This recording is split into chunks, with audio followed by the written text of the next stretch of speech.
Allu Arjun bail petition Nampally court సోమవారానికి వాయిదా వేసింది.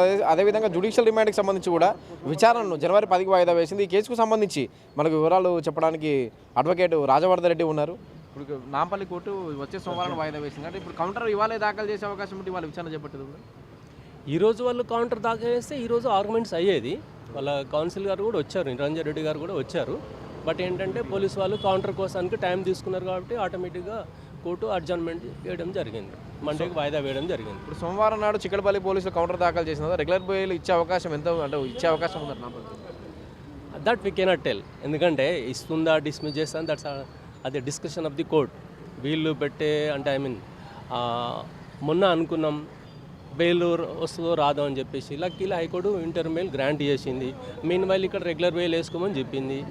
ఇక్కడ రెగ్యులర్ బెయిల్లో ఈరోజు హియరింగ్కు ఉండే actually counter and hearing, but police వాళ్ళు కౌంటర్కు మళ్ళీ టైం తీసుకున్నారు.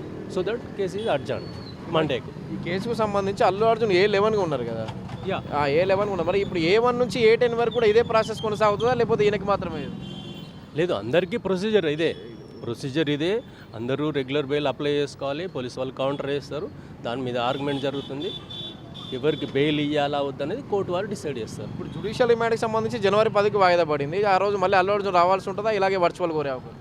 మామూలుగా అయితే రావాలి, ఆయనకి ఇబ్బంది ఉంటుంది అనుకుంటే వర్చువల్. అంటే ఇప్పుడు ఇక్కడికి రావడం వల్ల అన్నెసరీ ప్రాబ్లం, తొక్కిసలాట ఇలాంటిది పునరావృతం కాకుండా వర్చువల్ రావచ్చు. There is no bar at all. ఆయన వర్చువల్గా రావచ్చు, ఫిజికల్గా కూడా రావచ్చు. ఇప్పుడు అల్లు అర్జున్ బౌన్సర్లకు సంబంధించి కూడా విచారణ ఉంది. ఇప్పుడు బౌన్సర్లకు సంబంధించి ఎటువంటి రూల్స్? ఇప్పుడు బౌన్సర్లు ఇప్పుడు ప్రజల మీద ఇట్లా సంబంధించేది ముట్టుకున్న అది ఉన్నా కానీ కేసులు తీవ్రమయ్యే అవకాశం ఉంటుంది. అంటే బౌన్సర్లకు సంబంధించి కూడా ఇప్పుడు కొత్త వాదన వస్తుంది కదా, బౌన్సర్లు ఒక అతను కూడా అరెస్ట్ అయ్యాడు, యాంటోనీ అని చెప్పి అరెస్ట్ చేశారు, ఇవన్నీ ఉన్నాయి కదా. ఇప్పుడు బౌన్సర్లకు సంబంధించి ఎలాంటి నియమాలు ఉన్నాయి? అంటే బౌన్సర్లు పెట్టుకున్న వ్యక్తిదే బాధ్యత ఉంటుందా ఎట్లా? అంటే బౌన్సర్లు అనేది ఒక పర్టికులర్గా అదేం లేదు. అదేంటంటే వాళ్ళు ఇండివిజువల్గా వాళ్ళు అపాయింట్ చేసుకుంటారు, వాళ్ళ ప్రైవేట్ సెక్యూరిటీ లాగా. సో దట్ వాళ్ళు చేయబట్టి కూడా మొన్న డిస్టర్బ్ అయింది. ఆమె చావుకు వాళ్ళు కూడా కారణము అనేది బౌన్సర్లను కూడా అందులో పెట్టడం జరిగింది కేసులో. వాళ్ళు కూడా దే ఆర్ ఆల్సో పార్ట్, అంటే వాళ్ళ నెగ్లిజెన్స్ కూడా ఉంది, వాళ్ళు చేయబట్టి ఇది జరిగిందనే ఉద్దేశంతో దాన్ని కూడా కేసులో పెట్టడం జరిగింది. వాళ్ళు కూడా కొందరు అరెస్ట్ అయ్యారు, మీకు తెలుసు, బెయిల్ వేసుకుంటున్నారు. బౌన్సర్లకు సంబంధించి కొత్త వాదన వస్తుంది. అంటే బౌన్సర్లు ఎట్లా నియమించుకుంటారు ఏది ఇవన్నీ. ఇప్పుడు బాలీవుడ్లో చూసుకుంటే షారూక్ ఖాన్, సల్మాన్ ఖాన్ కోట్ల రూపాయలు తీసుకొని బౌన్సర్లు నియమించుకుంటారు కదా. మరి ఇక్కడ కూడా సెలబ్రిటీలు అదేవిధంగా బౌన్సర్ అంటే వాళ్ళకి ఏ రూల్స్ వర్తిస్తాయి బౌన్సర్లకి? బౌన్సర్లకు రూల్స్ అంటూ ఇప్పటిదాకా ఏం లేదు, ఎవరి ఇష్టం ఉంటే వాళ్ళు పెట్టుకోవడం అది జరిగింది. సో దట్ ఇట్లాంటి ఇన్సిడెంట్స్ జరిగినాయి కాబట్టి దట్ మేబీ ఏమన్నా స్ట్రీమ్ లైట్ చేసేసి వాళ్ళకి ఏమన్నా ఈ గవర్నమెంట్ పర్టికులర్గా ఇగో ఇది సిస్టమ్ అని చెప్పేసి చేయడం, వీళ్ళనే పెట్టుకోవాలి, ఇట్లా వాళ్ళకి ఏమైనా గైడ్ లైన్స్ ఏమైనా ఇచ్చే అవకాశం ఉంది అని చెప్పేసి మేము కూడా ఎక్స్పెక్ట్ చేస్తున్నాం. సంధ్యా థియేటర్ వద్ద బౌన్సర్లు ఎక్కువ మంది కనిపించారు. సినిమా బెనిఫిట్ షో రోజు కూడా బౌన్సర్లే ఎక్కువ మంది కనపడుతారు. బౌన్సర్లు ఎక్కువ మంది అంటే పోలీసులు కూడా కనపడతారు, బౌన్సర్లు కనపడతారు. అంటే ఇప్పుడు వాళ్ళకి సంబంధించి మనం అంటే ఎటువంటి వాళ్ళ చర్యలు కానీ అట్లాంటివి ఉంటాయి వాళ్ళకి? That's what I'm going to tell. Why because బౌన్సర్లు అనేది వాళ్ళ ఇష్టం. ఇప్పుడు మనం ప్రైవేట్ సెక్యూరిటీ పెట్టుకోవాలంటే పెట్టుకోవచ్చు, అంత ఈజీగా ఉంది.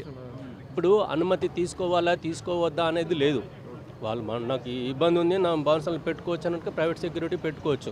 దానికంటూ పర్టికులర్గా చట్టం ఏం లేదు కాబట్టి ఇప్పుడు గవర్నమెంట్ కొంచెం సీరియస్ అయింది. బౌన్సర్ల మీద కేసులు వేశారు, వాళ్ళే కల్ప్రిట్స్, వాళ్ళు చేయబట్టే కొంత జరిగింది ఇబ్బంది అనే విషయంలోకి వచ్చారు. కాబట్టి ఇప్పుడు ఏదైనా గైడ్లైన్స్ మీరు ఇళ్ళనే పెట్టుకోవాలి, ఎంతమంది ఉండాలి ఇది అని చెప్పేసి ఏమైనా చెప్పడానికి ఛాన్సెస్ ఉంది.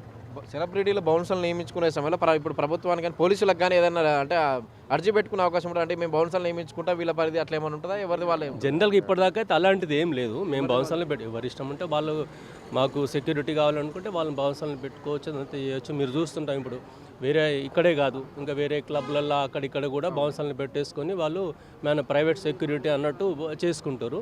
అది ఎంతవరకు ఏందనేది దాని మీద చర్చ జరుగుతుంది. దట్ మేబీ ఏదైనా గైడ్లైన్స్ ఇచ్చే అవకాశం కూడా ఉంది గవర్నమెంట్.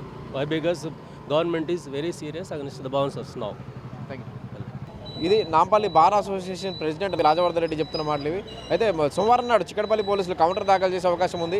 ఏదైతే కోర్టు సూచించిందో regular bail petition, Allu Arjun సంబంధించి రెగ్యులర్ బెయిల్ పిటిషన్ సంబంధించి కౌంటర్ దాఖలు చేయాలని చెప్పి చిక్కడపల్లి పోలీసులు నాంపల్లి కోర్టు ఆదేశించింది. సోమవారం కోర్టులో చిక్కడపల్లి పోలీసులు కౌంటర్ దాఖలు చేసే అవకాశం ఉంది. సోమవారానికి విచారణ వాయిదా పడింది కాబట్టి సోమవారం నాడు చిక్కడపల్లి పోలీసులు కౌంటర్ దాఖలు చేస్తారు. అయితే రెండు వైపుల వాదనలు విని సోమవారం నాడు కోర్టు రెగ్యులర్ బెయిల్ ఇవ్వాలా వద్ద దాని మీద కోర్టు డిసిషన్ తీసుకుంటుందని చెప్పి Nampally bar association president advocate Rajavardhan Reddy చెప్తున్నారు.